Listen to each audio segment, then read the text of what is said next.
The British Foreign Secretary James Cleverly visits the Prime Minister in Hawassa. The meeting focused on enhancing bilateral ties between the two countries in addition to the current issues, according to the statement by the Prime Minister's office. According to a press release from the British government, the Foreign Secretary's visit was focused on reiterating his vision of a stronger partnership between the UK and African countries.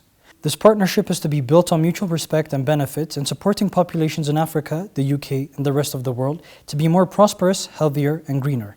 After his visit to Hawassa, Foreign Secretary James was able to give a press statement in the British Embassy compound, where a reception was held to welcome him. The African Renaissance Television Services was at the reception and was able to ask a couple of questions. To the question of the new Prime Minister, Rishi Sunak's policies in continuing and supporting the strong bilateral relationships between the two countries, he had this to say.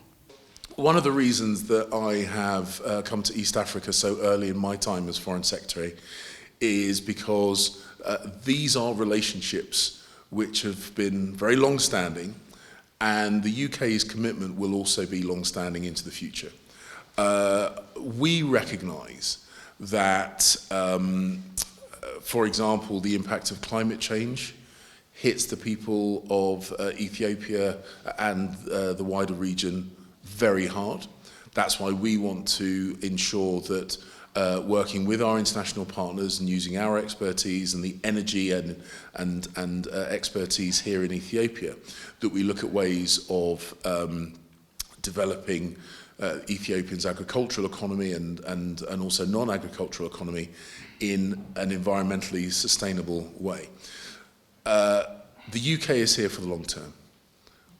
We've been long-standing friends in the past, and we intend to be long-standing friends into the future. He was also able to answer the question of UK's policy regarding helping Ethiopia in developing an ecologically sustainable industry and fighting against climate change in relation to decisions made in COP27. So this is an incredibly important issue, and one that our Prime Minister discussed when he went to COP27 in Sharm el-Sheikh. The UK recognises that the way that we developed over the hundreds of years of our own economic development. We cut down all our trees, we burnt coal, and that was what fueled our economic development.